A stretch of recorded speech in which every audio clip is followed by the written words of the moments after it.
এখন সেই দাড়ি নিয়ে কবরে গেলে মুনকির নাকির যখন বলবে আমার নাবিউকা, তোমার নবীকে, নবী দূর থেকে দৌড়ে এসে বলবে, রে মুনকির নাকির, কাকে নবী সম্পর্কে প্রশ্ন করিস যে আমার দাইনি সুন্নত দাড়ি নিয়ে কবরে আইছে? ও আমাকে নবী বলার আগে আমি নবী ওকে উম্মত হিসাবে স্বীকার করে নিলাম। আমি বুড়া মানুষের কথা বলতেছি না, যুবকদের কথা বলতেছি। সাথে সাথে ল্যাপ ফেলে দিয়ে ঠান্ডা পানি দৌড় করে মসজিদের দিকে যদি রওনা দেয়, ফেরেশতারা বলবে, আল্লাহ দেখো তোমার যুবক বান্দা শীতকে উপেক্ষা করে ল্যাপ তোষকের মায়া মোহব্বত বাদ দিয়া ঠান্ডা পানি দৌড় করে মসজিদে আসতেছে। আল্লাহ বলে, ফেরেশতা তোমরা সাক্ষী থাকো, এই সময় যদি বদরের যুদ্ধ থাকতো এই যুবকেরা বদরের যুদ্ধের সৈনিক হয়ে যেত। সুবহানাল্লাহ। কিন্তু আসসালাতু খায়রুম মিনান নাম শোনার পরে যে যুবকেরা ঘুমায়, দুই কান্দে দুই ফেরেশতাকে, আল্লাহ ফজরের নামাজের আজান দিয়েছে, এরপরে ওই শালা ঘুম পাড়তেছে, আর কান্দো আমরা থাকবো না। আপনারা বলেন তো ফেরেশতার রাগ আছে না নাই? কথা কর না কেন, আছে না নাই? আল্লাহ তখন আফসোস করে বলবে, রে যুবক, ফজরের আজান শোনার পরে ঘুম পাড়তেছ, তুমি কি জানো হাসরের ময়দানে আল্লাহ প্রত্যেকটা বান্দাকে বলবো, তোমার শৈশবকালের হিসাব দেওয়া লাগবে না, তোমার বুড়াকালের হিসাব দেওয়া লাগবে না, খালি যৌবনের হিসাব দিয়া তুমি জান্নাতে চলে যাও। তার মানে বোঝা গেল যৌবনকালে নামাজ পড়া লাগবে না ছাড়া লাগবে। আর আমাদের যুবক কি করতেছে আমরা? আল্লাহর একটু মনোযোগ দিয়ে শুন, বান্দার একটু মনোযোগ দিয়ে শুনবেন। আল্লাহ রাসূল বলে, খাদিজা, দুনিয়ার সবাই ঘুম পাড়তেছে, আমি নবীও ঘুম পাড়তেছি, অথচ তুমি কাঁদতেছো। খাদিজা বলে, রাসূল আল্লাহ, আপনি না ঘুমাইলে আমি কোনোদিন ঘুমাই না। সুবহানাল্লাহ। কত বড় দরদের কথা, আপনি না ঘুমাইলে আমি কোনোদিন ঘুমাই। আল্লাহ রাসূল বলে, খাদিজা, আমি না ঘুমাইলে আপনি কেন ঘুমান না? খাদিজা বলতে তো, হুজুর, দুনিয়ার প্রত্যেকটা স্বামীর হাতে বউ তুলে দেয়, আর আমার ভাগ্য এমন আমার হাতে আমার স্বামীকে উঠাইয়া দিছে। সোনাল্লা কন্যা খান, আপনারা বিয়ে করেননি, তারা বিয়ে করছেন, আপনারা বলেন তো বউ কার হাতে তুলে দেয়? আর রসুলের সঙ্গে যখন খাদিজার বিয়ে হয়, তখন আল্লাহ রসুলের চাচা আবু তালেব বললেন, মা, আজ থেকে আমার এতিমের দায়িত্ব তোমার হাতে তুলে দিলাম। তাহলে নবীর হাত খাদিজার হাতে তুলে দিয়ে বলছে, শিশুকালে মইরা গেছে মা, গর্ভে থাকতে মরছে পিতা, নবী চোখে দেখলেন না, কে করিবে লালন পালন, কে দিবে সান্ত্বনা, এই দুনিয়ার বড় এতিম নবী ছিলেন একজনা। ওগো নবী, আপনি না ঘুমাইলে আমি কোনোদিন ঘুমাই না।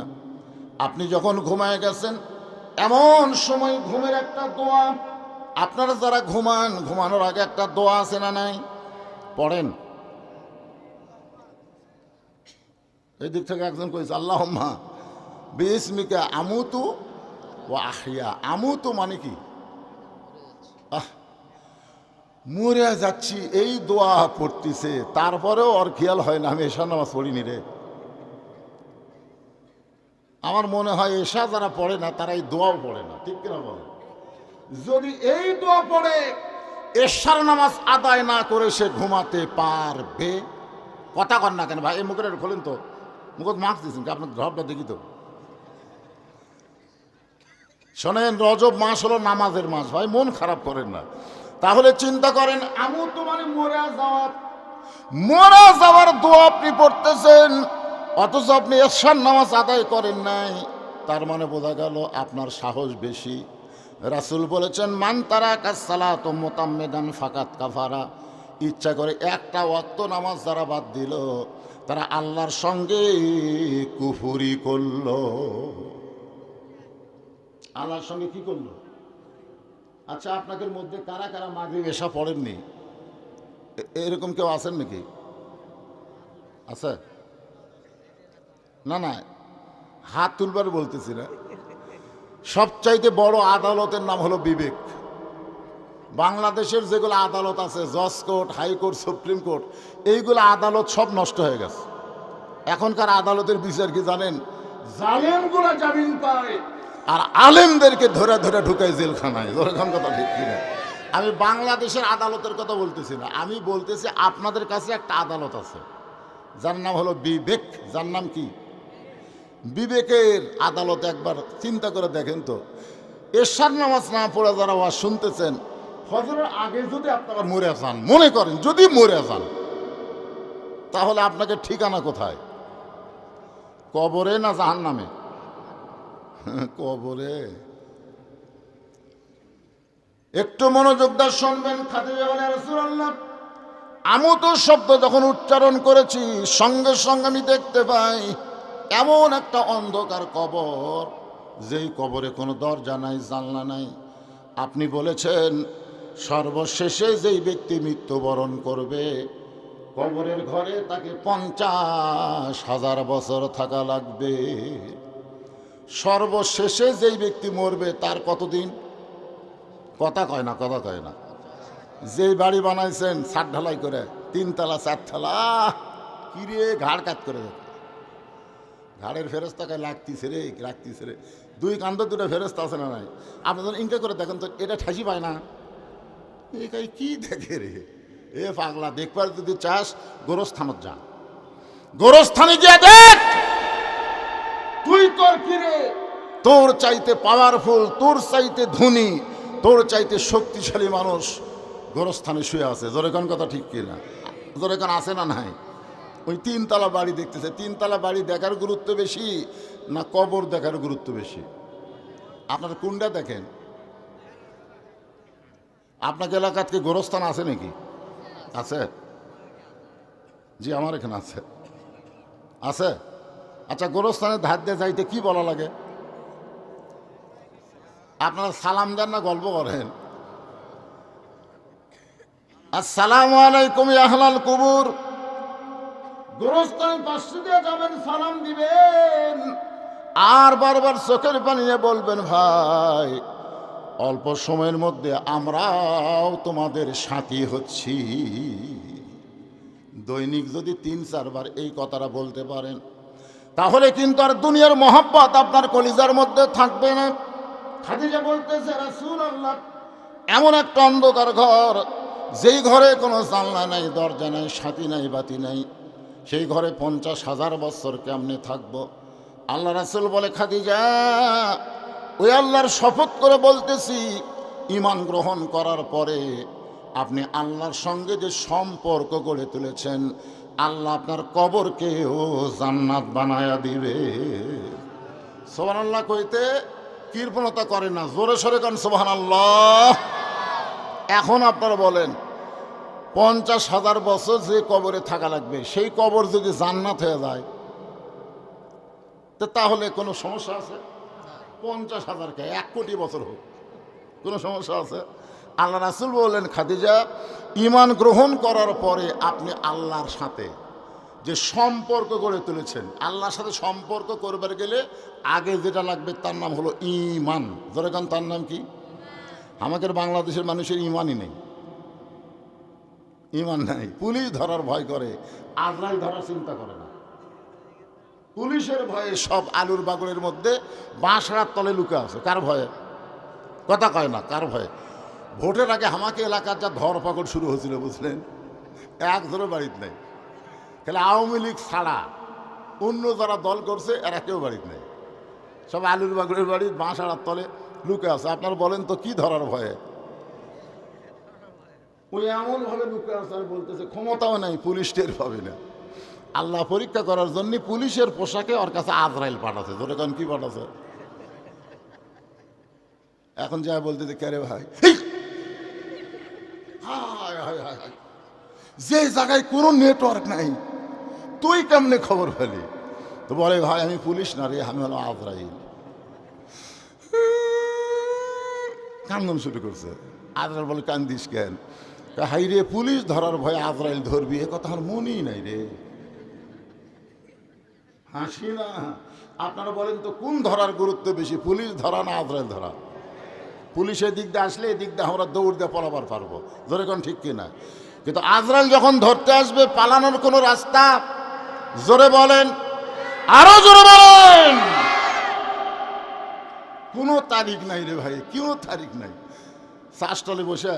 চাষতলে বসে চিন্তা করতেছে, অমুকের ফাঁসি হলো, অমুকের ফাঁসি হলো, অমুকের ফাঁসি হবে। কান্দের ফেরেশতা কয়, শয়তান তোর মৃত্যু হবে, তোর মৃত্যু হবে।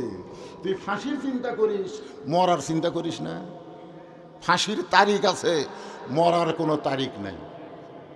যেরকম ফাঁসির কি আছে, মরার কোনো তারিখ নাই।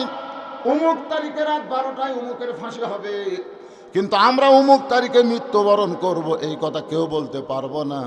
বাড়ি থেকে কোরআনের মাহফিলে আইছি, আবার বাড়ি যাবার পারবো তার কোনো গ্যারান্টি। এই অন্তর থেকে কোষ না মুখে মুখে কোষ? মাশাআল্লাহ। এই ছোট বাচ্চারা যদি অন্তর থেকে বলে, তাহলে আপনাকে বলতে সমস্যা আছে? যেই বাড়ি থেকে আইছি সেই বাড়িতে যাওয়ার কোনো গ্যারান্টি? আল্লাহ নবী বললেন, খাদিজা ওই আল্লাহর শপথ করে বলতেছি, ঈমান গ্রহণ করার পরে আপনি আল্লাহর সঙ্গে যে সম্পর্ক গড়ে তুলেছেন, আল্লাহ আপনার কবরকে জান্নাত বানায় দিবে। খাদিজা আরো জোরে জোরে কান্দে। রাসূল বলে, খাদিজা আমার কথা কি আপনার বিশ্বাস হয়নি? আপনি এমন করে কেন কাঁদতেছেন? খাদিজা বলে, রাসূল আল্লাহ আপনার কথা আমার বিশ্বাস হয়, কিন্তু শান্তি পাওয়ার জন্যে, ধরে কান কি পাওয়ার জন্যে? শান্তি পাওয়ার জন্যে আপনার কাছে যদি কিছু চাই, আপনি কি আমারে দিবেন না? রাসূল বললেন, নাউজুবিল্লাহ, নাউজুবিল্লাহ, নাউজুবিল্লাহ। কয়বার? কেন বললেন? আল্লাহ রাসূল বললেন, খাদিজা ঈমান গ্রহণ করার পরে একমাত্র আল্লাহ ছাড়া অন্য কারো কাছে চাওয়া যাবে। ইয়া পড়েন, ইয়া কানা আবুদু ও ইয়া কানাস্তাইন। যারা বলতেছে যে বাজান তোরা তো ডিস্টার্ব করতেছিস, বারে এই প্যাকেটা লাই, বিশ্বাস করেন, আপনি বিশ্বাস করেন, ধরে লে তোর মায়ের কাছে কন, ওই কিন্তু সিজার করা। বিশ্বাস করেন, এখনই পড়ান এই সিজার করা সন্তান। কারণ সিজার করা সন্তান জন্মের 2 দিন আগে একবার করে। জন্মের কয়দিন? কারণ 2 দিন পরে তুই নর্মালি হবি, কিন্তু ওর মায়ের অধৈর্যের কারণে ওর পেট কাটছে। পেট কাটা দেখে ঘুমের মধ্যে আছে।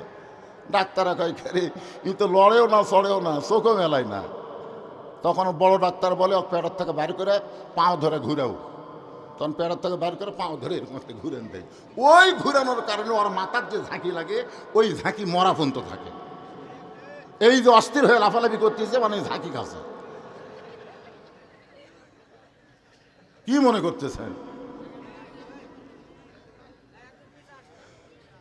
একটা হলো নর্মালে হওয়া, একটা হলো সিজার করা।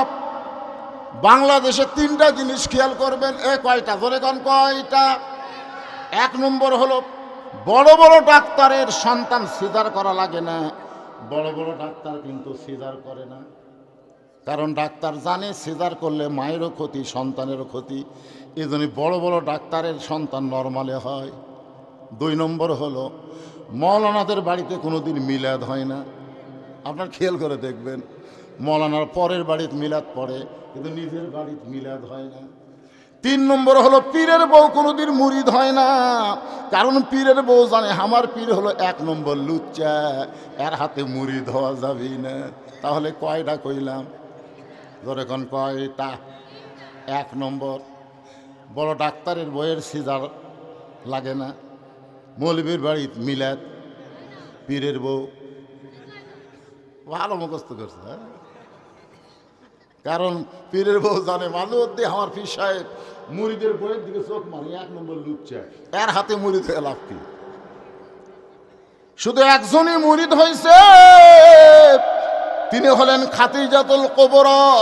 সর্বপ্রথম নবীর হাতে যিনি কলেমা পড়েছেন, দুনিয়ার কেউ নবীর হাতে কলেমা পড়ে নাই, সর্বপ্রথম যিনি পড়েছেন তিনি হলেন নবীর বিবি খাদিজা। নবী বলেছিল, খাদিজা আপনি আমার বিবি হন, আপনি আমার হাতে কলমা পড়তেছেন। খাদিজা বলে, হুজুর আপনি বাহিরেও যা ভিতরেও তাই, আপনি বাহিরেও যা ভিতরেও তাই, আপনি ভিতরে হুজুর আর বাইরে খেজুর, বা বাইরে হুজুর ভিতরে খেজুর, আপনি তা না।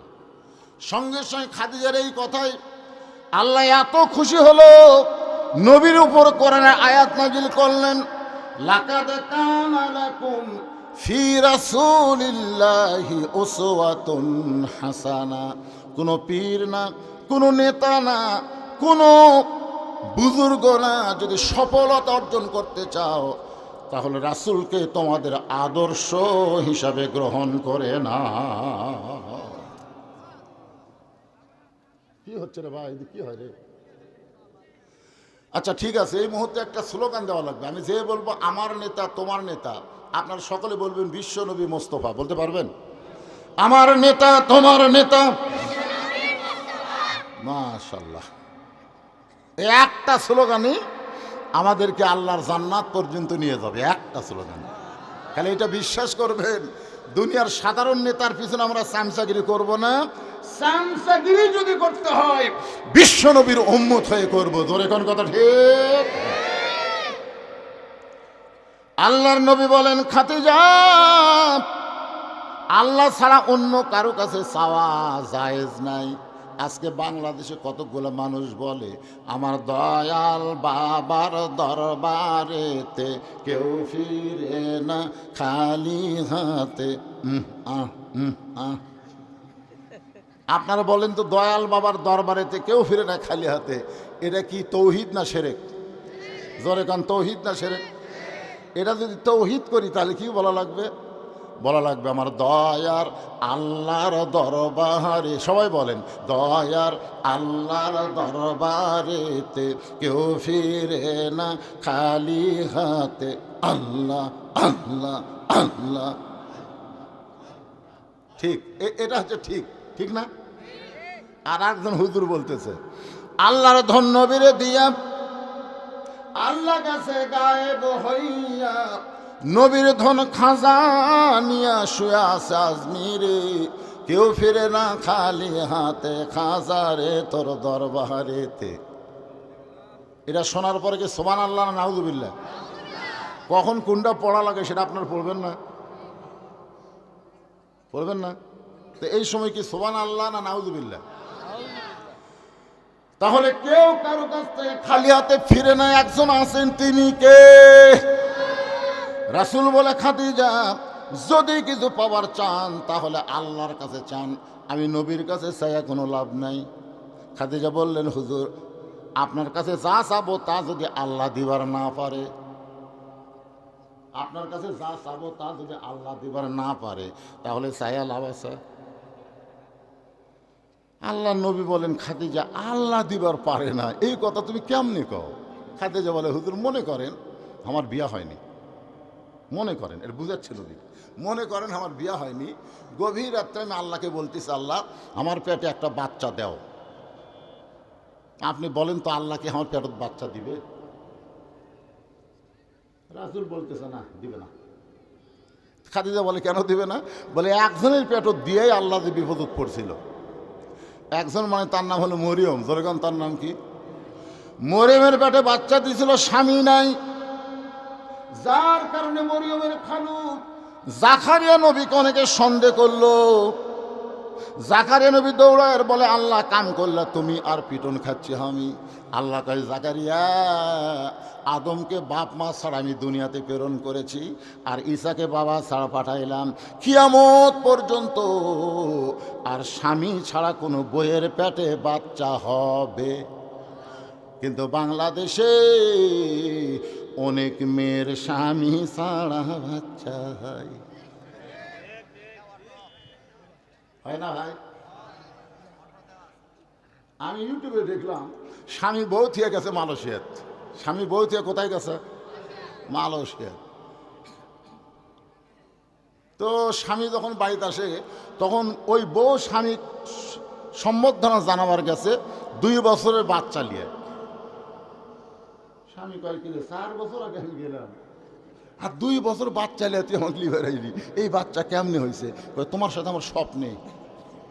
আয় আয়, আপনারা বলেন স্বামী বিশ্বাস করবে? এ কথা কন করবে? একমাত্র স্বামী ছাড়া যখন বাচ্চা বর্তমানে কারো পেটে আসে, বুঝতে হবে সেইটা অবৈধ সন্তান।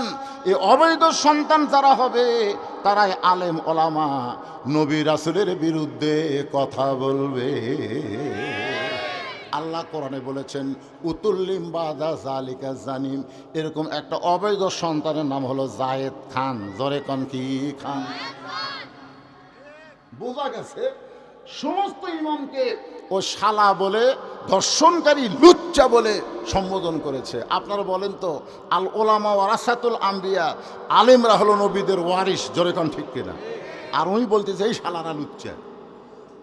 তাহলে ওর বাপ মাও ঠিক আছে? কথা কন না কেন ভাই, কথা কন না কেন?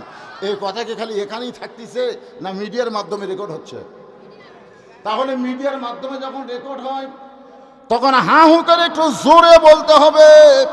আল্লাহ নবী বলে খাদিজা তাহলে আপনি আমার কাছে কি চাবেন যেইটা আল্লাহ দিবার পারবে না? খাদিজা বলে হুজুর মনে কষ্ট নেবেন না, আমি আপনার কাছে 3টা জিনিস চাই। জোরে কোন কয়টা?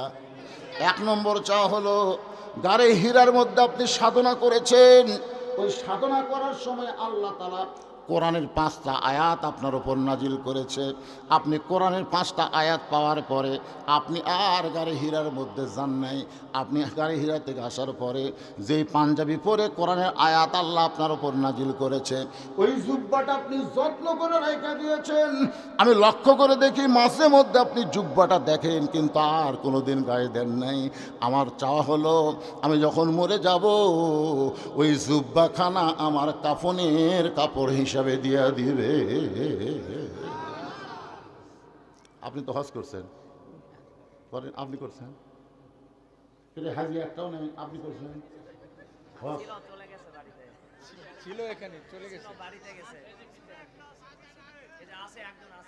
মাশাআল্লাহ। থাকে পিছনে না থাক, সামনে নাই? আপনার কোন সামনে আছে না? নাই আছে রে ভাই। ও মাশাআল্লাহ, নিয়ত কর। এটা হলো সবচাইতে ভালো নিয়ত যে হুজুর হাদি না হয় জামু তো, এই জামু তো ইনশাআল্লাহ বলেন ইনশাআল্লাহ। আজকের মাহফিলের সবাইকে মক্কা মদিনা জিয়ারত করার, হজ করার তৌফিক দেখ। ধরে কোন আমিন। আল্লাহ পারে কি পারে না? আমি শুনেছি আপনাদের তিলকপুরের বাচ্চা হাজি। ধরে কোন কি হাজি? আয় হায় আল্লাহ রে। আচ্ছা বাচ্চা হাজি কি করছে?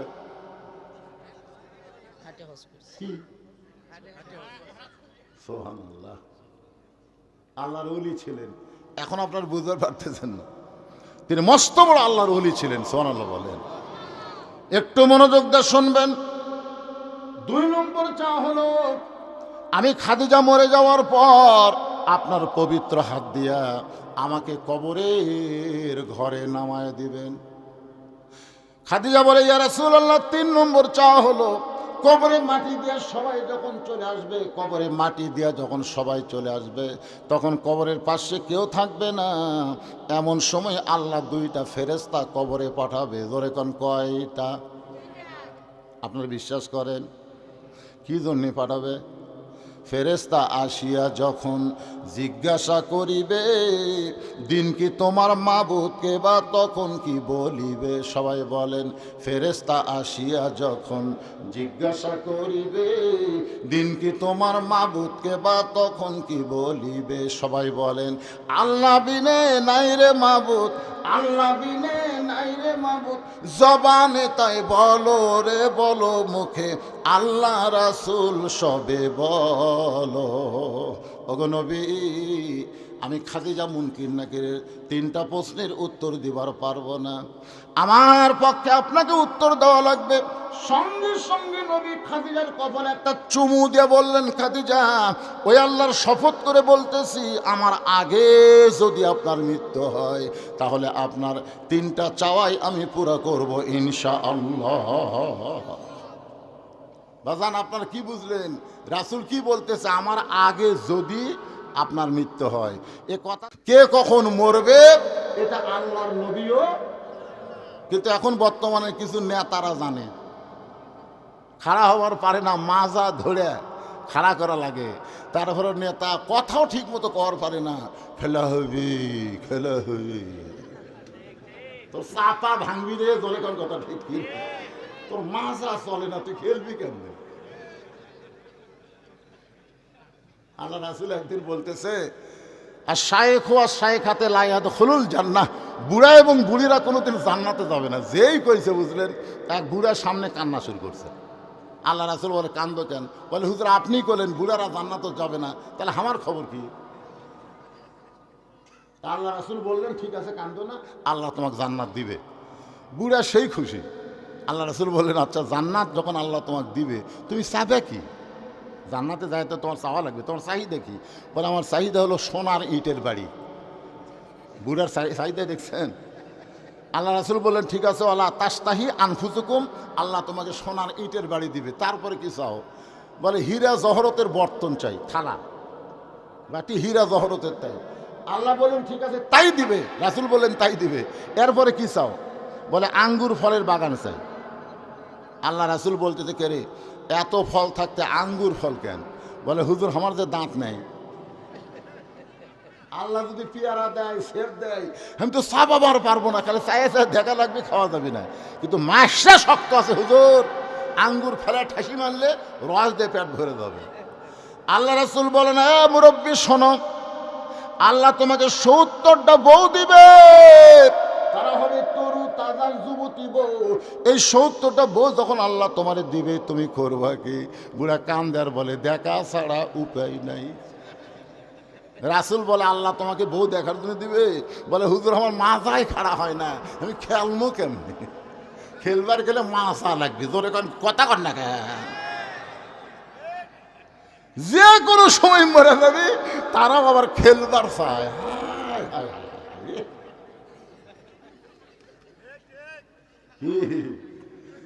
আল্লাহ রাসূল বলে, খাদিজা আমার আগে যদি আপনার মৃত্যু হয়, তাহলে আপনার 3টা চাওয়াই আমি পুরা করবো ইনশাআল্লাহ। কে কখন মরবে এটা আল্লাহর নবীও জানে না। মা খাদিজা দুনিয়া থেকে বিদায় নিলেন। মা খাদিজা যখন দুনিয়া থেকে বিদায় নিয়েছে, এমন সময় আল্লাহর নবী লক্ষ্য করে দেখে খাদিজার পেট থেকে 4টা মেয়ে। ধরে কোন কয় মেয়ে? মা খাদিজার পেট থেকে আল্লাহ রাসূলকে 4টা মেয়ে দিছিলেন। মেয়েগুলোর নাম জানেন? এই নবীর উম্মতেরা, নবীর মেয়ে 4টার নাম জানেন? 2-1 জন জানে, বাদ বাকি চিন্তা করতেছে। পরিমণির নাম জানেন? পরিমণি। মমতাজের নাম জানেন? মাহিয়া মাহির নাম জানেন?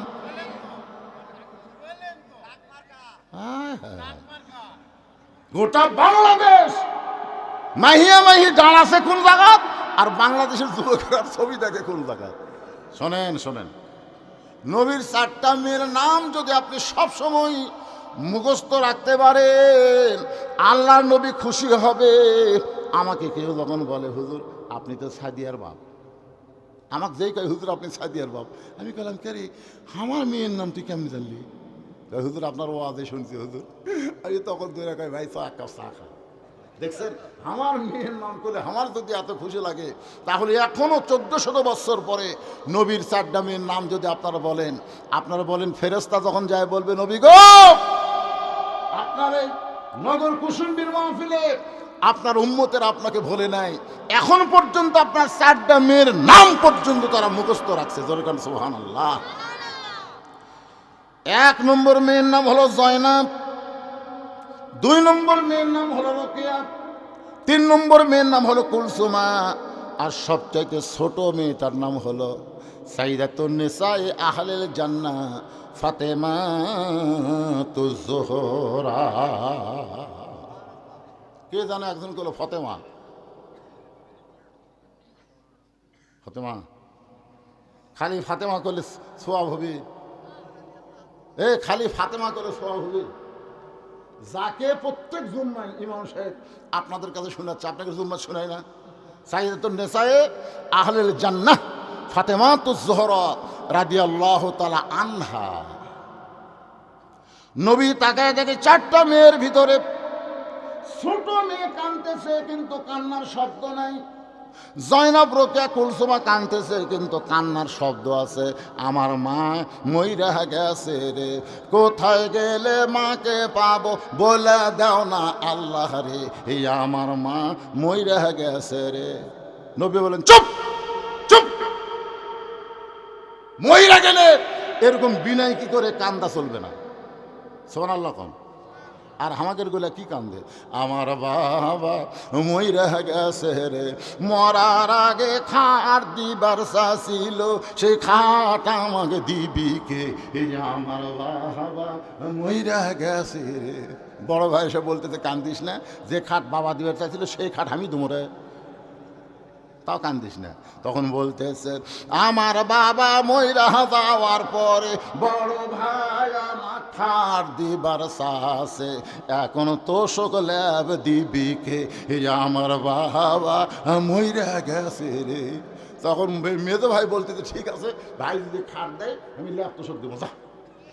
তখন ওই যায় চোখ মুছতেছে আর বলতেছে মানুষ বুড়া হলে মরবি, কান্দা লাভ আছে, মানুষ যে পাশে ওর আর কান্দা লাভ আছে। মায়ের আখানে চুপ করে শুনতেছে, কিন্তু এই বক্তা আমাদের গুরুভেদ জানলো কি করে? সারা বছর বাপ মায়ের খোঁজ খবর নাই, মরে গেছে তুই কানবু আর বানবু, তাই না? নবী তাকে থেকে ফাতেমার চোখটা দর দর করে পানি পড়তেছে। আল্লাহ নবী ডাক দিলেন মা ফাতেমা, তুমি একটু ঘরের মধ্যে আসো। 4টা মেয়ের মধ্যে নবী একটা মেয়ের নাম ধরে ডাক দিলেন ফাতেমা। যখন ঘরের ভিতরে, আল্লাহ নবী বলতেছে ফাতেমা এভাবে কানতে কানতে দিন ফুরে যাবে মা, তুই কি জানিস মা 3টা কাজ দেরি করতে নাই, তার মধ্যে একটা কাজ হলো মানুষ যখন দুনিয়া থেকে বিদায় নেবে তাকে দাফন করতে দেরি করা যাবে। ফাতেমা রে, 2 নম্বর কাজ হলো ছেলে মেয়ে যখন বয়স হয়ে যাবে, বিয়ার বয়স হয়ে যাবে, তখন বিয়া দিতে দেরি করা জায়েজ নাই। ছেলে মেয়ের বিয়ার বয়স কত? ধরে গান, মেয়ের হলো 18, ছেলের হলো 22। এটা হলো সরকারি বয়স। দরকারি বয়স কত? দরকারি একটা হলো সরকারি, একটা হলো দরকারি। বাংলাদেশের সরকার বাল্য বিয়া বন্ধ করছে, কিন্তু বাল্য প্রেম বন্ধ করেনি। এরা 13 থেকে শুরু করে, জনগণ কথা ঠিক করে 13 থেকে। মেয়ে হলো 9, ছেলে হলো 13, তখন থেকে পিরিশ করতেছে 13 থেকে। আমার এলাকার ক্লাস 6-এর একজন ছেলে 4-এর একজন ছাত্রী বের হয়ে গেছে। কেরে 14ই ফেব্রুয়ারি ভ্যালেন্টাইন ডে পালন করতেছে, 14ই ফেব্রুয়ারি। একটু মনোযোগ দিয়ে শুনবেন। আল্লাহর নবী বলেছেন কোন ব্যক্তি যদি ঋণগ্রস্ত হয়, টাকা পয়সা হাতে আসার সাথে সাথে ঋণ পরিশোধ করতে আর দেরি করা যাবে না। ধানের দাম বাড়লে সারের দাম দেব, এই কথা দোকানদারকে বলা যাবে। বাকি দিতে ধানের দাম বাড়লে সারের দাম দিবি। কে ভাই ধান রুইয়া তুই সার দিল রে, টাকা ধানের দাম বাড়লে দেবো ভাই, তুই দাম বাড়া পর্যন্ত বাঁচার কোনো গ্যারান্টি আছে? ধান পাই গেছিস, যা দাম হয়েছে বেশি আগে ঋণ পরিশোধ করো। ফাতেমা, তোমার মা দুনিয়া থেকে বিদায় নিয়েছে। বিদায় নেওয়ার আগে আমাকে 2টা ওসিয়ত করেছে। 1 নম্বর ওসিয়ত হলো তোমার মাকে তুমি গোসল করায় দিবা। ফাতেমা বলতেছে বাবা আমার 3টা বোনকে কি আমি সঙ্গে নিবার পারবো না? আল্লাহ রাসূল বলে ফাতেমা তোমার মা ওসিয়ত করেছে তুমি একাই তোমার মাকে গোসল করাতে হবে। তোমার মা ওসিয়ত করেছে তোমার মাকে একাই কাফনের কাপড় পরাতে হবে, অন্য 3টা বোনকে তুমি সঙ্গে নিবার পারবে। ওসিয়ত। এখান থেকে প্রমাণ হয়ে গেল মরার আগে ওসিয়ত করা জায়েজ আছে। আপনি ওসিয়ত করবেন আমি মরার পরে নামাজি ব্যক্তি ছাড়া আমার কবর কেউ খুঁড়তে পারবে না, কোনো বেনামাজি যেন কোদাল না ধরে, এরকম ওসিয়ত করবেন। যদি কেউ বলে হুক আপনি মরে গেলে আপনার ওসিয়তকে পালন করবে, তখন আপনি বাধ্য হয়ে জীবিত অবস্থায় 5 জন নামাজিকে 25,000 টাকা হাদিয়া দিবেন। ভাই আমি মরে গেলে তোরা 5 জন আমার কবর খুঁড়িস। ওরা যদি বলে ভাইজান আপনারা যদি আমরা মরে যাই, বলে তোরা যদি মরিস তাহলে মাফ করে দিলাম, আর যদি বাঁচিয়ে থাকিস তাহলে আমার কবরটা খুঁড়িস। যারা সামনে কাতারে নামাজ পড়ে এমন 5 জন যদি আপনার কবর খুঁড়ে, ওই কবর গজবের কবর হবে না, ওই কবরকে আল্লাহ রহমতের কবর বানায়া দিবে। আপনি ওসিয়ত করবেন আমি মরে যাওয়ার পরে আমার লাশটা যেন মসজিদের মুয়াজ্জিন গোসল করায় দেয়, কারণ মসজিদের মুয়াজ্জিন হলো পৃথিবীর সবচাইতে সম্মানিত ব্যক্তি। আল্লাহ নবী বললেন, বেলাল আমার কাছে আসো। হযরত বেলাল যখন নবী বেলালের কাছে দাঁড়িয়ে বলে, বেলাল রে, তুই না আমার চাইতে আধ হাত খাটো। বেলাল বলে, হুজুর আপনি হলেন ইমাম, আমি হলাম মুয়াজ্জিন, আমি আপনার চাইতে খাটো হয় ভালো।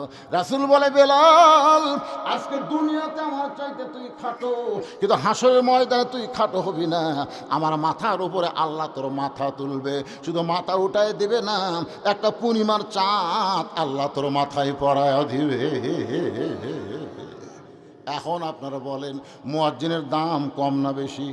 সেই মুয়াজ্জিনকে আপনি 10,000 টাকা দিয়ে বলবেন, মুয়াজ্জিন সাহেব এইটা কিন্তু আপনাকে হাদিয়া দিলাম, আমি মরে যাওয়ার পরে আমাকে একটু গোসল করায় দেবেন। আপনি একজন ভালো আলেমকে বলবেন, ভাই আমি মরে গেলে আমার জানাজার ইমামতি তোমার আমি করতে বলি, এরকম ওসিয়ত করা জায়েজ আছে। বেনামাজি কবর খুঁড়বে এইটা আপনাদের চলবে না, কারণ মুসলমান মহিলা যাবে কাফের কবর খুঁড়বে, এটা কখনো মানা যায় না। আপনারা বলবেন, হুজুর বেনামাজি কি মুসলমান না? বেনামাজিকে যারা মুসলমান বলবে তার রাসূলের হাদিসকে অস্বীকার করবে, কারণ রাসূল বলেছেন, বাইনাল আবদ ওয়াল কুফরি তরকুস সালাত, বান্দার কাফেরের মধ্যে পৃথক করার জিনিসটার নামই হলো নামাজ। যারা নামাজ পড়ে তারা হলো আল্লাহর বান্দা, আর যারা নামাজ পড়ে না তারা হলো কাফের। আমি যেই বলবো বেনামাজি, আপনারা বলবেন কাফের, বলতে পারবেন না? এটি মিডিয়াকে খুব আজকে খুব অত্যাচার হচ্ছে, আমি দেখতেছি। আমি যেই বলবো বেনামাজি, আপনারা বলবেন কাফের, বলতে পারবেন না ভাইজান? বেনামাজি, আপনি কি চান আপনার কবর কাফের খুঁড়ুক? তো তাহলে বেনামাজি খুঁড়লে কি হবে? আরে বেনামাজির কথাটি হচ্ছে না তো।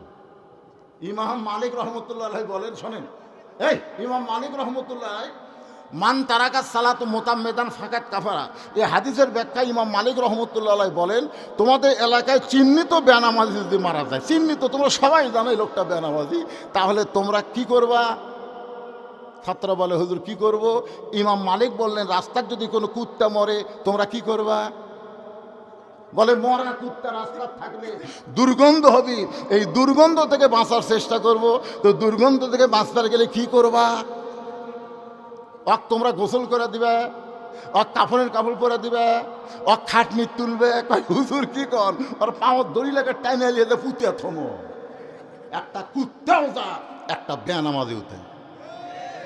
এই কথা আমি যে ওয়াজ করছি রানীনগরে, একটা কুত্তাও যা, একটা বেনামাজি উঠাই। ইতিমধ্যে 4-5টা কুত্তা এসে পিছনে, আমি বললাম, কে রে? আমি যেই বলি ওয়াজ শুরু করার চাই, ওরা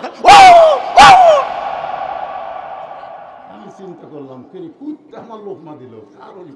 পরে আমি বললাম, একটা বেনামাজি কুত্তার চাইতেও নিকৃষ্ট। যেই বলছে একটা বেনামাজি কুত্তার চাইতেও নিকৃষ্ট, 4 কুত্তাই দূর আনি নাই।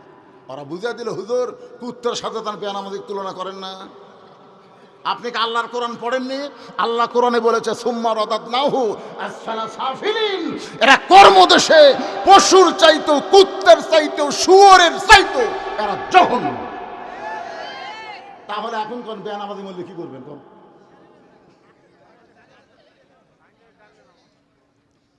না, আমার ভাই বলতে, আপনি তো নামাজের লোকের কথা বলতেন, তাহলে বেনামাজির খবর কি? বেনামাজির খবর ইসলামে নাই, একটাই খবর জাহান্নাম। আবার কি খবর?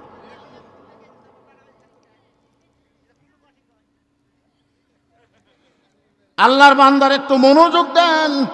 ইজাব, আপনারা বসে থাকা শুনতেছেন, ভাইরা তো দাঁড়িয়ে আছে দীর্ঘক্ষণ ধরে, কষ্ট হচ্ছে না ভাইরা? একটু বসেন ভাই, বসার জায়গা যদি থাকে একটু বসেন, আল্লাহর রাস্তায় বস সবাই। আপনারা একটু বসার জায়গা করে দেন ভাইজান। এইবারে হোল্ডার চান্স আছে, এইবারে চান্স আছে, এই চান্সই লাভ ধরছে, ঠিক আছে, ওই যাওয়াই ভালো, চলে যায়। আপনার সামনে আসেন আর জিকির করেন, লা ইলাহা ইল্লাল্লাহ, লা ইলাহা। আপনারা সামনে আসেন না কেন? আপনারাই আসেন, ওরা এমনি একটু ফাঁকা বেলে বসবে। লা ইলাহা ইল্লাল্লাহ, লা ইলাহা, লা ইলাহা ইল্লাল্লাহ মুহাম্মাদুর রাসূলুল্লাহ সাল্লাল্লাহু আলাইহি ওয়াসাল্লাম। একজন প্রশ্ন করছে, হুজুর মাহফিল নাকি না জায়েজ, এর ব্যাখ্যা দিবেন। ভালো প্রশ্ন করছে। আরেকজন প্রশ্ন করছে, হুজুর মাথার চুল বিক্রয় করা যাবে কি? এটা মাথার চুল কার চুল, মেয়ে মানুষ না মরদ মানুষ, তা উল্লেখ করেনি। আচ্ছা, মহিলা, তাহলে উল্লেখ করা লাগতো। যদি কোনো ওয়াক্ত নামাজ কাজা হয় তাহলে পরের ওয়াক্ত নামাজের সঙ্গে পড়া যাবে কি? এইগুলোর উত্তর আমি কোরআন হাদিস থেকে সুন্দর করে দিব, অসুবিধা আছে? আরও যদি প্রশ্ন থাকে দেন, একেবারে মোনাজাতের আগে ঘট ঘট করে বলে দেয়, তারপরে এখন এগুলো দিয়েন না ভাইজান। এখন যেটা সাইজ হচ্ছে সেটাকে হোক। ওয়াশ আগে, ওয়াশ তারপর ওয়াশ। আচ্ছা, এক গিলাস পানি খাবো ভাই, এক গিলাস পানি দেন তো। ওই গিলাস ধোয়নি, কিছু করেনি, সেই গিলাস পানি আনছে, আনে দেখে গোটাল গিলাস পানি ময়লা। কে রে, এক গিলাস পানি চাইছি বলে তুই গিলাস ধুবো না? আগে গিলাস পরিষ্কার করো, তারপরে গিলাসে পানি দাও। ওয়াশ শোনার আগে আগে ওয়াশ হওয়া লাগে। ওয়াশ, ওয়াশ মানে পরিষ্কার। আমি আপনাকে ওয়াশ করতেছি, কথাটা বুঝতেছেন না ভাইজান? কারণ যে কোনো সময় মরা লাগবে, মাস্তানি করেন না। যে কোনো সময় যদি মৃত্যু হয় তাহলে আলোচনাটা একটু মনোযোগ দিয়ে শুনবেন। আল্লাহ নবী বললেন, ফাতেমা তোমার মা তোমাকে ওসিয়ত করেছে, তোমার মাকে গোসল করাতে হবে একা একা, অন্য কেউ সঙ্গে থাকা চলবে না। ফাতেমা বলে, বাবা আমার মা আমার মধ্যে এমন কি দেখলো? রাসূল বলে, ফাতেমা একদিন গল্পে গল্পে আমি তোমার মাকে বললাম, ওগো খাদিজা আপনি কি জানেন ফাতেমাকে আল্লাহ একটা ডিগ্রি দিছে? খাদিজা বলতেছে, নবী গো ফাতেমা আপনার মেয়ে, আমারও মেয়ে। ফাতেমারে কি ডিগ্রি দিল? রাসূল বলে, আমি ডিগ্রি সহ্য করছি, কিন্তু আপনি হয়তো করতে পারবেন না। খাদিজা বলে, হুজুর কি কন? ফাতেমা আপনারও মেয়ে আমারও মেয়ে, আপনি যদি সহ্য করে পারেন তা আমি পারবো না কেন? রাসূল বললেন, খাদিজা ফাতেমাকে আল্লাহ তাআলা জান্নাতি নারীদের নেত্রী বানাইছে। আপনার তো সুবহানাল্লাহ করলেন, কিন্তু খাদিজা সুবহানাল্লাহ কয় না। রাসূল কয়, খাদিজা ফাতেমাকে আল্লাহ জান্নাতি নারীদের নেত্রী বানালো, এটা শোনার পরে মুখ ভার হলো কেন? খাদিজা বলে, হুজুর আমি থাকতে আল্লাহ আমার মেয়েকে এই ডিগ্রি দিল, তাহলে আমার খবর কি? রাসূল বলেন, খাদিজা আপনার খবর হলো আপনি 1 নম্বর জান্নাতি। আপনার সুবহানাল্লাহ করেন, তাও খাদিজা সুবহানাল্লাহ কয় না। আল্লাহ রাসূল কয়, কে খাদিজা আপনি 1 নম্বর জান্নাতি হওয়ার পরেও সুবহানাল্লাহ কন না? খাদিজা বলে, হুজুর আমার ডিগ্রি আল্লাহ ফাতেমাক দেখ, আর ফাতেমার ডিগ্রি আল্লাহ আমাক দেখ। দেখেন মেয়ে মানুষের নেতৃত্ব কীরকম পছন্দ। একজন জোর করে 15 বছর থাকার পরে আবার থাকবার চায়, আর একজন অসুস্থ হয়ে আছে, তাকে বাহিরে চিকিৎসার জন্য দেয় না। বলে কোন কথা ঠিক না? হাই রে হিংসা ভাই, কি কথা! আমার বড় মেয়ে মাছের তরকারি পাক করে আমাকে খাওয়াচ্ছে, খালি মুখের আগে ঘুরু ঘুরু করে। আমি ওকে খুশি করার জন্য বললাম, মা বাংলাদেশি বহু জায়গায় মাছের তরকারি খাইলাম, তোর হাতে মনে হয় মধু আছে মা। তখন মেয়ে আর 1 টুকরা তুলে দিল, আব্বা আর 1 টুকরা খাও। মেয়েটা খুব খুশি। আমি তাকে দেখো আর মা তাকে আবার মাছের মতো মুখ করে আছে। আমি কে গো তোমার কি হলো? তাহলে আপনি মেয়েই পারে, আমি পারি। আমি বলে, কি জাত রে? মেয়ের প্রশংসা করলে মা সহ্য করতে পারে না, এই জাতের নাম হলো নারী জাত। জোরে কোন কথা ঠিক কিনা? এরকে কলজা ভরা, কলজা ভরা। খালি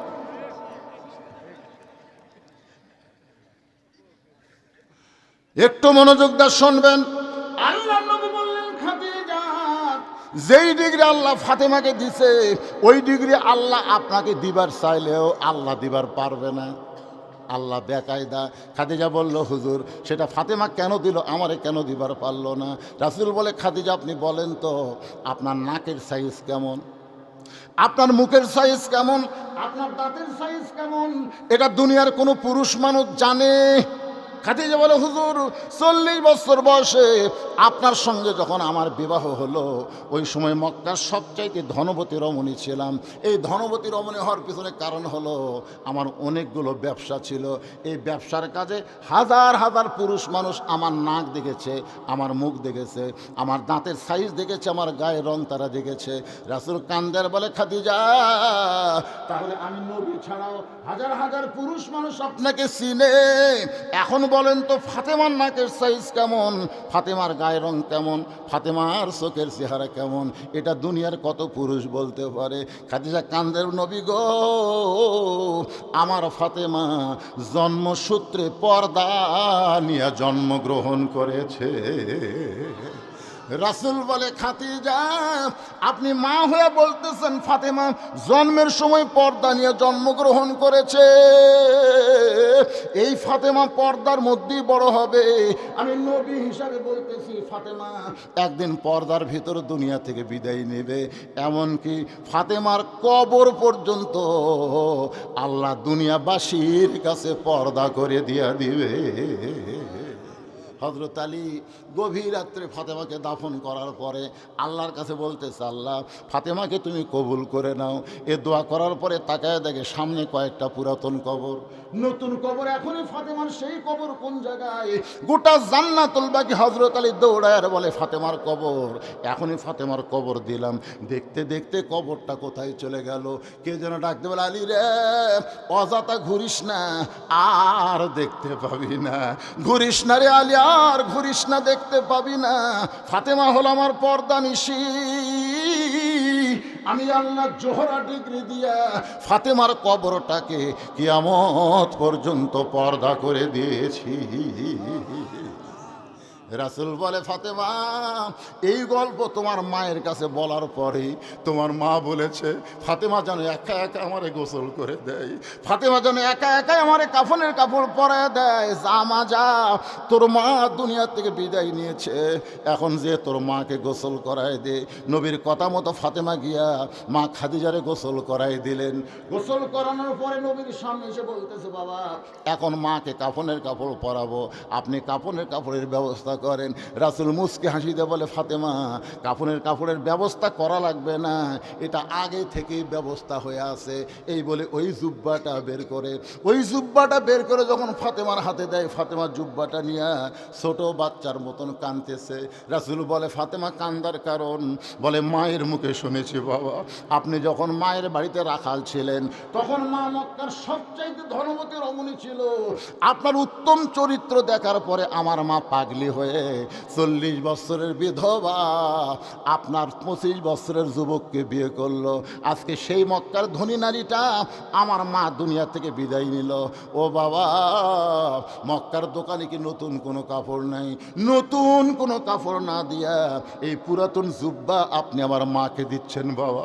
মা মরে যাওয়ার সঙ্গে সঙ্গে মার কথা কি আপনি মনে ভুলে গেলেন বাবা? আমার মাকে কি নতুন কোনো কাপড় দেওয়া যায় না? রাসূল বলে, ফাতেমা রে, তোমার মাকে নতুন কাপড় আমি, কেন এই জুব্বা আমি দিচ্ছি না মা, এই জুব্বা তোমার মা আমার কাছে কাফনের কাপড় হিসাবে চেয়েছে। ফাতেমা বলে, বাবা তাহলে এই জুব্বার মধ্যে এমন কি আছে? রাসূল বলেন, ফাতেমা এইটা দুনিয়ার সাধারণ কোনো জুব্বা নয় মা, এই জুব্বার সঙ্গে আল্লাহর কোরআনের সম্পর্ক রয়েছে। লিল্লাহে তাকবীর। আল্লাহর কোরআনের সম্পর্ক যার সাথে থাকে, আপনার বলেন তো তার দাম বাড়ে না কমে? যেই শালারা কইছে ইসলামী জলসা করা জায়েজ নাই, এরকে সাথে কোরআনের কোনো সম্পর্ক, এই জোরে কোনো সম্পর্ক, তোর এর সাথে কোরআনেরই সম্পর্ক নাই, তোরকে আবার জায়েজ না করে শয়তান। একটু মনোযোগ দা শোনেন, আল্লাহ নবী বলতেছেন, ফাতেমা এই জুব্বা সাধারণ কোনো জুব্বা নয়, এই জুব্বার সঙ্গে আল্লাহর কোরআনের সম্পর্ক রয়েছে। আপনাদের কাছে আমি জানতে চাই, কোরআনের সম্পর্ক যার সাথে থাকে তার দাম কম না বেশি? বোঝানোর জন্য বলতেছে বাবা, এই ছেলেরা বোঝে। একই গাছের কাঠ দিয়ে 3টা জিনিস বানাচ্ছে, যেরকম কয়টা? একটা হলো রেহাল, একটা হলো খাট, একটা হলো সোফা। একটা হলো রেহাল, একটা হলো খাট, একটা হলো সোফা। একই গাছের 3টা জিনিস বানাচ্ছে। এখন বলেন তো এই 3টার মধ্যে দাম বেশি কার? আসেন আল্লাহর বান্দার একটু মনোযোগ দিয়ে শোনেন। রাসূল বলেন, ফাতেমা এই জুব্বা সাধারণ কোনো জুব্বা নয় মা, এই জুব্বার সঙ্গে আল্লাহর কোরআনের সম্পর্ক রয়েছে। কোরআনের সঙ্গে যারা সম্পর্ক করে তাদের দাম বাড়ে না কমে? কোরআন শরীফ নিবার গেছে, এতে খেয়াল করেন, কোরআন শরীফ আছে শোকেজের উপরে বা তাকের উপরে, নিবার গেছে বুঝলেন, হঠাৎ নিবার যে অসতর্ক মুহূর্তে রেহালটা পড়ে গেছে। রেহাল সহই নিবার গেছে, কিন্তু হঠাৎ কোরআন সব ধরিছে ভালো মতো, রেহাল ধরেনি, পায়ের কাছে পড়িছে, তুলেই 3 সময়। কয় সময়? রেহাল কয় কেড়ে খাট, একই গাছ দিয়ে বানালো, খালি পায়ের কাছে পড়িছি রে, তাতে 3 সময় দেয়। তোর খবর কি সোফা? তোর খবর কি? খাট আর সোফা বলতে দে ভাই, তুই পায়ের কাছে পড়ছিস, তো 3 বার সমা খায়, আর হামাকর খালি লাগতেই রে, সারাদিন খালি লাগতেই। রেহাল বলে তাহলে তোরা লাত্তি খাইলি আর আমি সুমা খাইলাম, কারণ কি? খাট আর সোফা কান্দার বলে আমাদের সম্পর্ক হলো মানুষের সাথে, আর তোর সম্পর্ক হলো আল্লাহর কোরআনের সাথে। তাহলে আপনারা বলেন, আপনারা মানুষের সাথে সম্পর্ক করবেন না আল্লাহর কোরআনের সাথে সম্পর্ক করবেন? আল্লাহর কোরআনের সাথে সম্পর্ক যদি করতে চান, তাহলে মানুষের দল করা যাবে না, আল্লাহর কোরআনের দল করা লাগবে। কোরআনের খালি ওয়াজ শুনলে হবে না, কোরআন বিজয়ের আন্দোলন করা লাগবে। জোরে বলেন ঠিক? কারা কারা বাংলার জমিনে কোরআন বিজয়ের আন্দোলন করতে চাই? 2 হাত তুলে আমার আল্লাহরে দেখান। লিল্লাহে তাকবীর। হাত নামান। শোনেন ভাইজান, আজকে কোরআনওয়ালার উপরে যে নির্যাতন চলতেছে, শয়তানওয়ালার উপরে, দুনিয়াওয়ালার উপরে কোনো নির্যাতন আছে? এখন আছে। গতকাল আমার মাহফিল ছিল পাবনা জেলায়, আমার আমির হামদার মাহফিল ছিল পাবনা জেলায়, আমার ছিল চাটমোহরে, আমির হামদার ছিল দারুল আমান ট্রাস্টে। ওনাকে জেলখানার মধ্যে রাখলো প্রায় 3 বছর, আবার বাহির হয়ে যে ওয়াজ করবি তাও দিবি না। গতকাল রাত্রে তাকে ওয়াজ করতে দেওয়া হয়নি। আপনার বলেন তো কারণ কি? উনি কি বাংলাদেশের চোর? কথা কন না কেন? কোরআনের সাথে সম্পর্ক করবার গেলে কোরআনওয়ালার পক্ষে কথা বলার দরকার আছে না নাই? ওনার প্রত্যেকটা ওয়াজ আপনার শুনবেন, কত পারা, কত রুকু, কয় নম্বর আয়াত, 20 থেকে কিভাবে, সমস্ত তাফসিরকে উল্লেখ করে করে তিনি ওয়াজ করেন। জোরে কোন কথা ঠিক কিনা? তারপরেও তার মাহফিল করতে 144 ধারা দেওয়া হয়। তাহলে কি বোঝা গেল? দুনিয়ার সাথে সম্পর্ক আমরা রাখবো না, আমরা আল্লাহর কোরআনের সঙ্গে সম্পর্ক রাখবো। মা ফাতেমা জুব্বাখানা নিয়ে মা খাদিজাকে পরানোর জন্য রওনা দিলেন। ফাতেমা আগে আগে, নবী পিছনে পিছনে হাঁটতেছেন। ভাইজান, এখানে কিন্তু আপনারা বেয়াদবি নেবেন না। নবী যখন রাস্তা চলবে, নবীর সামনে কেউ চলতে পারবে? কোরআন শরীফে আল্লাহ বলেছেন, নবী যখন কথা বলবে তখন নবীর উপরে কেউ কথা বলতে পারবে না। নবী বলবে, সবাইকে শুনতে হবে, কিন্তু নবী বলার সময় অন্য কেউ কথা বলা যাবে না। নবী যখন চলবে, নবীর সামনে চলা যাবে না, নবীর পিছনে চলা যাবে। কিন্তু আল্লাহ নবী বললেন, ফাতেমা তুই আমার সামনে, আমি তোর পিছনে। ফাতেমা বলে, বাবা আপনি আল্লাহর নবী। রাসূল বলে, ফাতেমা তোরে যখন দেখতে পাই তখন আমি নবী থাকি না মা, তুই হলি মা আর আমি হলাম সন্তান। ফাতেমা বলে, বাবা আমি আপনার মেয়ে, মা কেমনে হলাম? রাসূল বলে, ফাতেমা নিজের চোখে দেখেছি, তুই যখন আমারে আদর করিস, তুই যখন আমাকে সোহাগ করিস, তুই যখন আমারে ভালোবাসিস, তুই যখন আমার মাথার চুল টেনে দিস, তুই যখন আমার মাথায় তেলটা দিস, আমি তখন দেখতে পাই ফাতেমার ভিতরে আমার আমেনা চেতন রয়েছে। ফাতেমার সামনে সামনে, নবী পিছনে পিছনে রওনা দিলেন। ফাতেমা ঘরের মধ্যে ঢুকলেন, নবী খাদিজার ঘর বন্ধ করে দিলেন।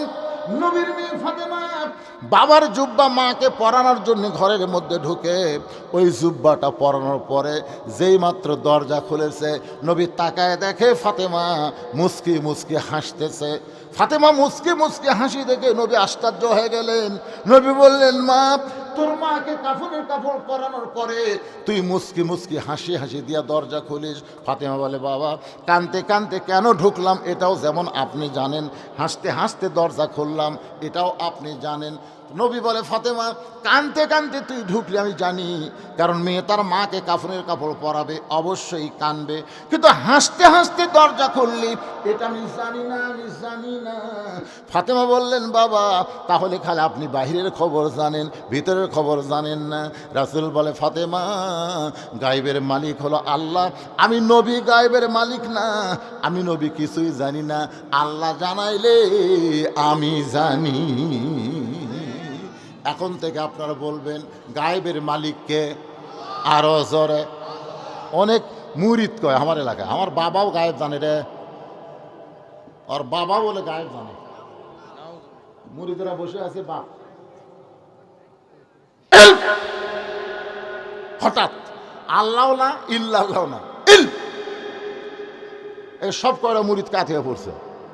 একজনের মাথাতে একটু বল আছে, ওই বলতেছে হুজুর হঠাৎ এরকম থাকি কেন? এই পাগলা, তোকে চোখ আছে?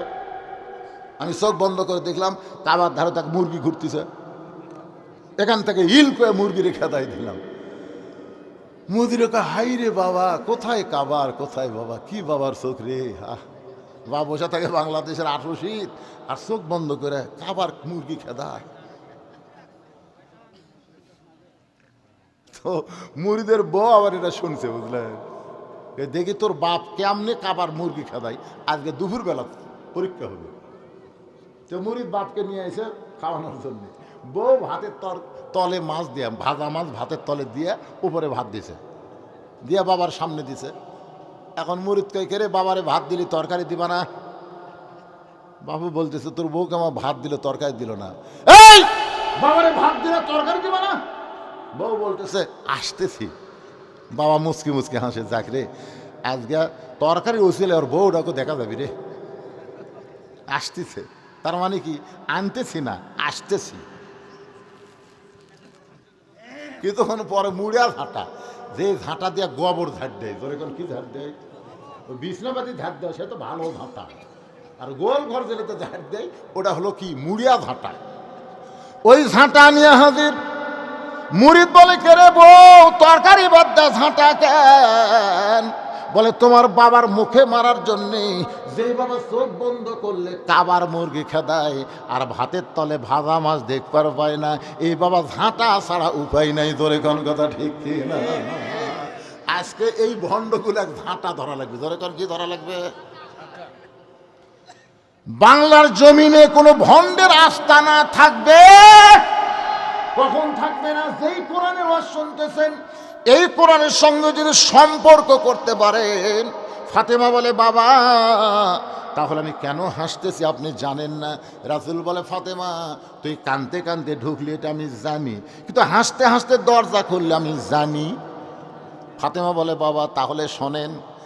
ফাতেমা বলে বাবা তাহলে আপনি শোনেন, আমি আপনার জুব্বা যখন আমার মাকে পরাবার গেছি, ইয়ানজুরুবি নূরিল্লাহ, আমি তখন নূরের নজর করে দেখি আপনার জুব্বা পরানোর আগে আমার মাকে আল্লাহ জান্নাতের পোশাক পরায়া দিছে। সঙ্গে সঙ্গে নবী দরজার কাছে বসে ছোট বাচ্চার মতন কান্না শুরু করে দিছে। ফাতেমা বলতেছে বাবা আমার মাকে আল্লাহ জান্নাতের কাপড় পরায় দিছে, এইটা শোনার পরে কান্দেন কেন? রাসূল বলে ফাতেমা এই কান্দা কোনো দুঃখের কান্দা নয় মা, এই কান্দা হলো আমার জীবনের সব চাইতে আনন্দের কান্না। আমার বিশ্বাস আল্লাহ তাআলা তোমার মায়ের সঙ্গে ভালো ব্যবহার করেছে। যেই মেয়েটা সর্বপ্রথম এই দুনিয়াতে লা ইলাহা ইল্লাল্লাহ বলে মুসলমান হয়েছে, এই কারণেই হয়তো আল্লাহ তাআলা দুনিয়া থেকে বিদায় নেওয়ার সাথে সাথে জান্নাতের পোশাক দিয়া তাকে বরণ করেছে। আল্লাহর নবী খাদিজাকে নিজের হাতে কবরের ঘরে নামায় দিচ্ছেন। সবাই একটু মনোযোগ দিয়ে কথাগুলো শুনবেন।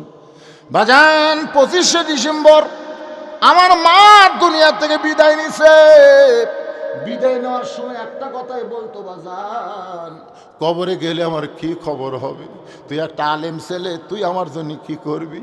আমি বললাম মা যদি আল্লাহ আমাকে বাঁচায় রাখে তাহলে সর্বপ্রথম আমি তোমার জানাজা পড়াবো, নিজের হাতে তোমাকে কবরের ঘরে নামায় দেব। মা গো মা ওয়াজ করতে যখন যাব তখন একবার তোমারে সালাম দিব, আবার যত রাত্রি আসি না কেন মা তোমার কবরে দোয়া না করে আমি কোনোদিন ঘরে যাব না। বাজান আমার মসজিদের পাশে, আমার বাড়ির আঙ্গিনায় মাদ্রাসার কাছে আমার মা বাবার কবর দিয়েছি।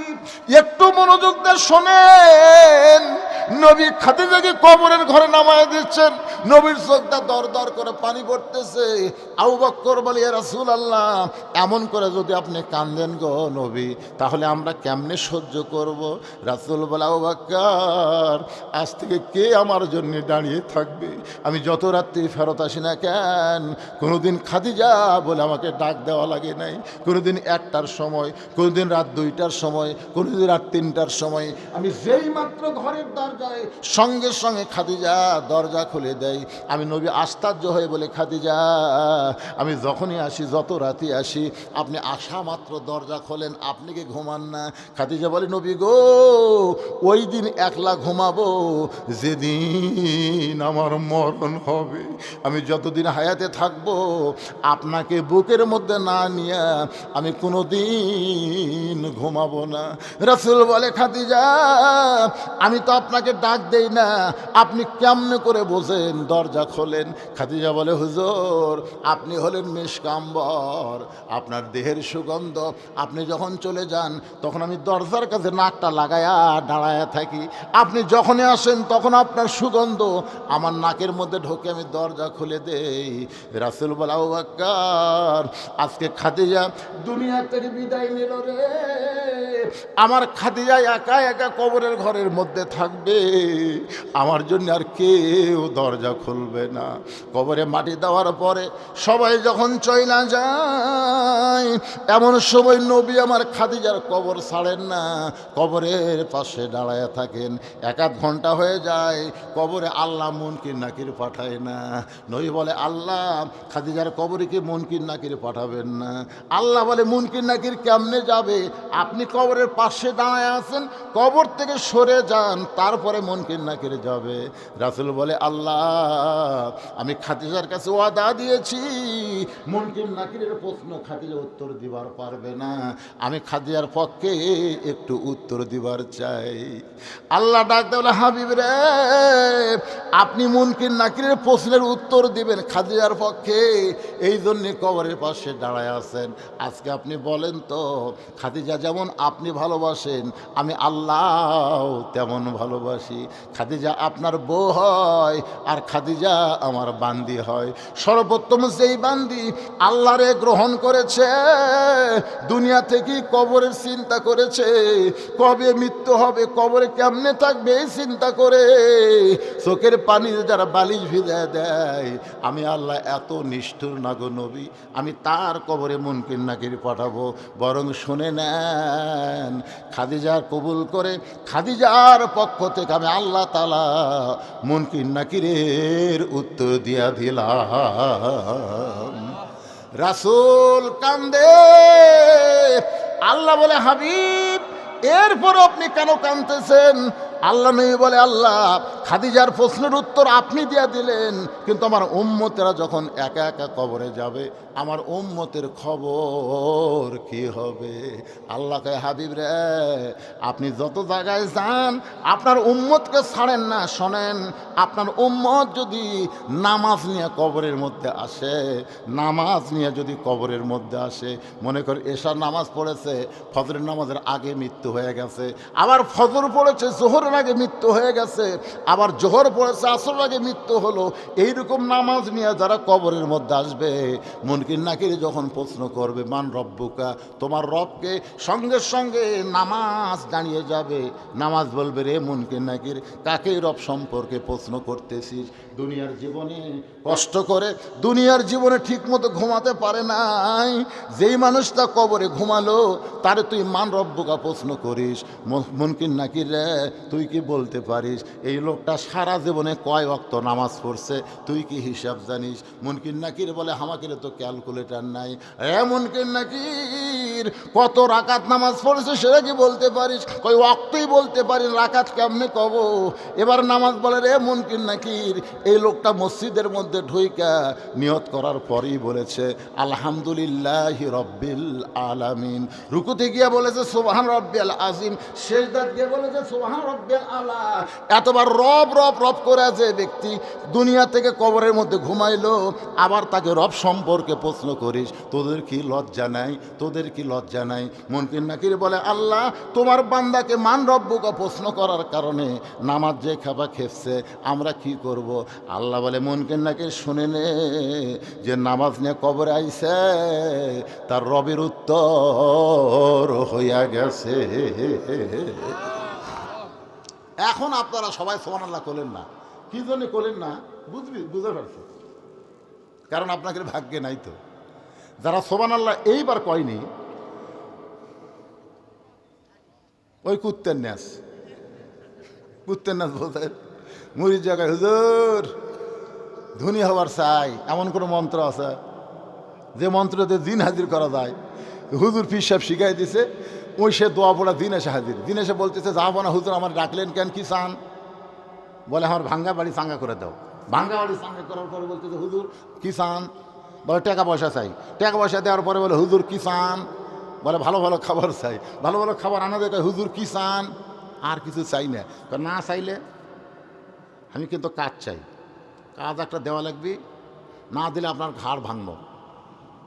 আমি তো জিন হাজির করে পারি রে, এক তো তাড়াবার পারি না, আমার তার কিছু নাই, তার যে আমার ঘাড় ভাঙবি। পীরের কাছে মারছে দৌড়, হুজুর পীর কাছে দৌড়াস কেন? জিন খালি খালি কাজ চাই, আমার তো কোনো কাজই নাই, এখন কি কাজ দেব? দিন এসে বলতেছে, পীরের কাছে লুকালে হবে না, কাজ দেন মিয়া। তখন পীর সাহেব বলতেছে, আর কাম নাই, আমার একটা আছে। বলে, কি কাম? ওই যে কুত্তের ন্যাজ বেঁকা সোজা কর যা। তখন জিন টানে সোজা হয়, ছাড়া দিলেই বেঁকা হয়, টানে সোজা হয়, ছাড়া দিলেই বেঁকা হয়। এই কুত্তের নেজের মতন যারা, তারা সুবহানাল্লাহ কবি না, কারণ ওরা আগেও নামাজ পড়েনি, ওয়াজের পরেও নামাজ পড়বি না, এরা সুবহানাল্লাহ কবি।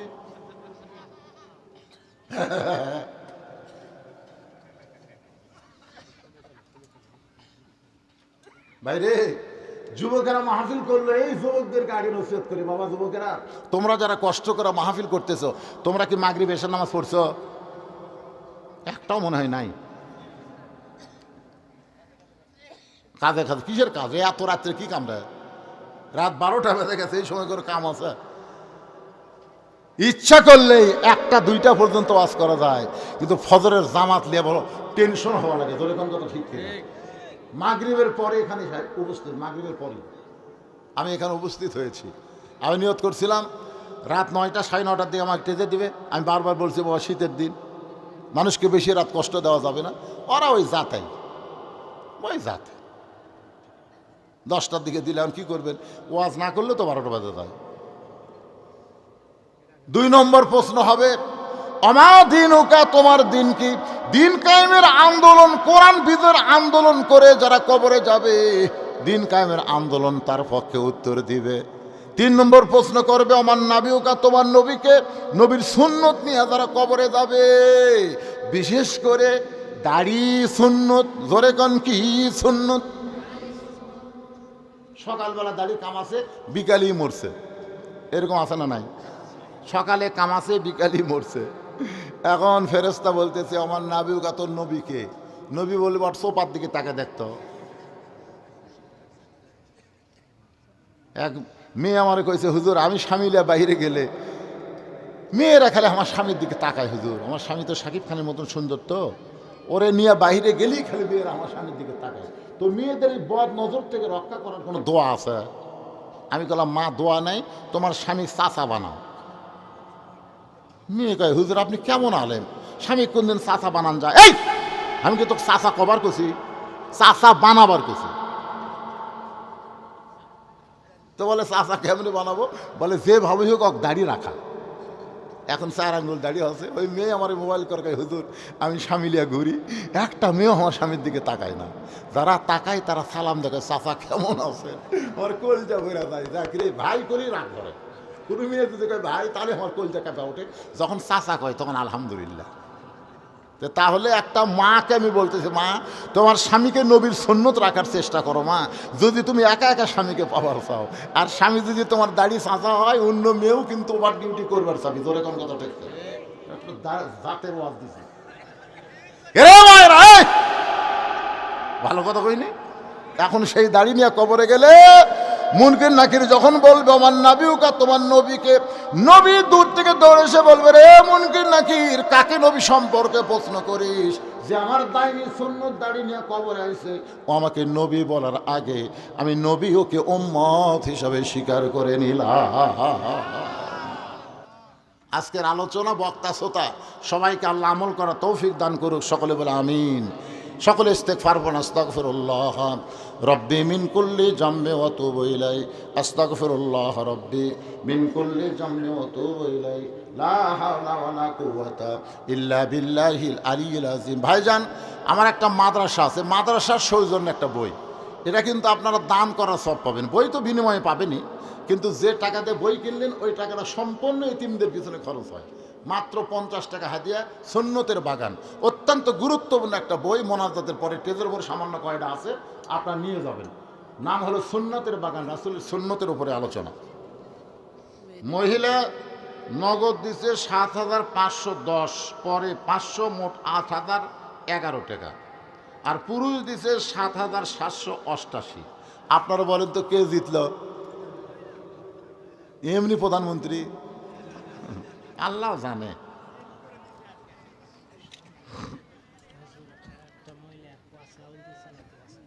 এক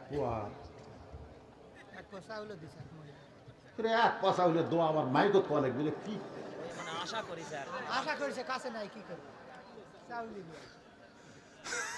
তো দোয়া তো সবার হবে। এক পোয়া দিছে, সে উল্লেখ করতেছে, ওই বাবা রে। যাক, আমি এটার মত কষ্ট হবে দরকার নেই, ওই এক পয় হয়তো আর আছে দিছে। ভাইজান সবালে বসেন, এখন দোয়া হচ্ছে। আল্লাহুম্মা আমিন। আল্লাহুম্মা আনতাস সালাম আমিনকাস সালাম তাবারাকতা ইয়া যাল জালালি ওয়াল ইকরাম। আয় আল্লাহ তাআলা, কঠিন শীতের ভিতরে টপ টপ করে নিয়র পড়তেছে, এই অবস্থায় তোমার হাজারো বান্দা বান্দিরা আরামের বাড়ি ঘুমকে বাদ দিয়া কোরআন হাদিসের মহব্বত কলিজার মধ্যে নিয়া এই জান্নাতের বাগানে বসে বসে আলোচনা শোনার শেষে আমি গুনাহগারের সঙ্গে রহমতের দরজায় ফকির হয়ে দোকানা হাত তুলেছে। মেহেরবানি করে আজকের মাহফিল আমাদের সকলের হেদায়েতের জন্যে, নাজাতের জন্যে, জান্নাতের জন্যে কবুল করো। এই মাহফিলের শুরু থেকে শেষ পর্যন্ত যত আলোচনা হয়েছে আল্লাহ, এর মধ্যে যদি ত্রুটি হয়, ভুল হয়, মাফ করে দিও। এর যা হাদিয়া মঞ্জুর করো, সোনার মদিনায় নবী পাকের রওজা মুবারকে আল্লাহ কবুল করে নাও। তামাম আম্বিয়াই কেরাম, আসহাবে কেরাম, তাবেনী কেরাম, তাবা তাবেনী কেরাম, তামাম পৃথিবীর মাটির নিচে যত মুমিন মুমিনা শুয়ে আছে আল্লাহ, সকলের আরওয়াফরে হাদিয়া কবুল করো। ও মাবুদ, আমরা যারা হাত তুলেছি, আমাদের জনম দুঃখনী মা যাদের কবরের ঘরে চলে গেছে, আল্লাহ মেহেরবানি করে মায়ের কবরকে জান্নাতের টুকরা বানিয়ে দাও। বাবার বাড়ি ঘর সবই আছে, আমি সহ আমরা যারা বাবা হারে এতিম হয়ে গেছে আল্লাহ, মেহেরবানি করে বাবার কবরকে জান্নাতের টুকরা বানিয়ে দাও। আমাদের দাদা দাদি, নানান আত্মীয় স্বজন, শ্বশুর শাশুড়ি যাদের কবরে গেছে আল্লাহ, কবরবাসীদের মাফ করে দাও। আল্লাহ, তোমার যেই যুবকেরা কষ্ট করে মেহনত করে আল্লাহ 2টা বছর হলো তারা মাহফিল করতেছে, আমাকে বলল হুজুর যতদিন আমরা থাকবো দুনিয়ায় ততদিন এই মাহফিল চলবে। আল্লাহ, এই যুবকগুলোকে 5 ওয়াক্ত নামাজের জন্য আল্লাহ তুমি কবুল করে নাও। এই যুবকগুলোর মধ্যে যারা চাকরি করে, চাকরির মধ্যে বরকত দিও। এই যুবকের মধ্যে যারা ব্যবসা করে, ব্যবসার মধ্যে আল্লাহ তুমি বরকত দিও। যারা খেতে খামারে কাজ করে, শরীরকে সুস্থ রেখো আল্লাহ। এই যুবকদেরকে ইসলামের জন্য, ইমানের জন্য কবুল করে নাও আল্লাহ। এই যুবকগুলোকে যেই মুরব্বীরা সহযোগিতা করেছে, মাহফিল না জায়েজ, মাহফিল করা যাবে না এমন ফতোয়া যারা দেয়নি, বরং যারা সহযোগিতা করে, বিশেষ করে আজকের মাহফিলের সম্মানিত সভাপতি, মসজিদের খতিব, আজকের মাহফিলের সহসভাপতি, আজকের মাহফিলে 2 জন বীর মুক্তিযোদ্ধা সহ অমাবুত যারা মাহফিলকে সর্বাত্মক সহযোগিতা করেছে কঠিন মুসিবতের দিন, এই মাহফিলের উসিলায় তাদের সকলকে জান্নাতি কবুল করে নাও আল্লাহ।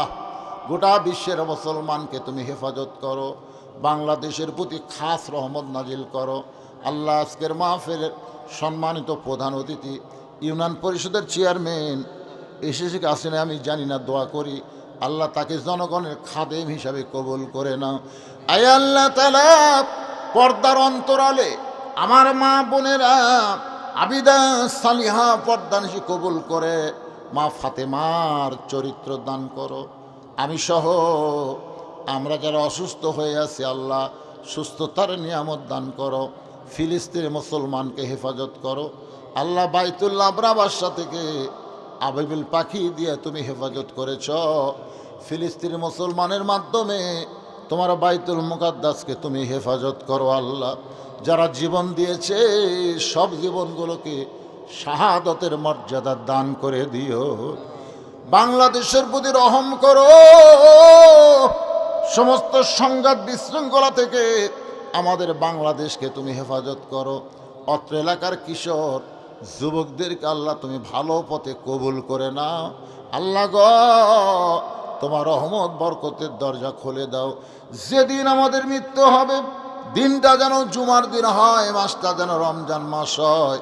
ইমানের সাথে ইজ্জতের সাথে এই দুনিয়া থেকে বিদায় নেওয়ার সময় আমাদের জবানে জারি করে দিও লা ইলাহা ইল্লাল্লাহু মুহাম্মাদুর রাসূলুল্লাহ সাল্লাল্লাহু আলাইহি ওয়াসাল্লাম।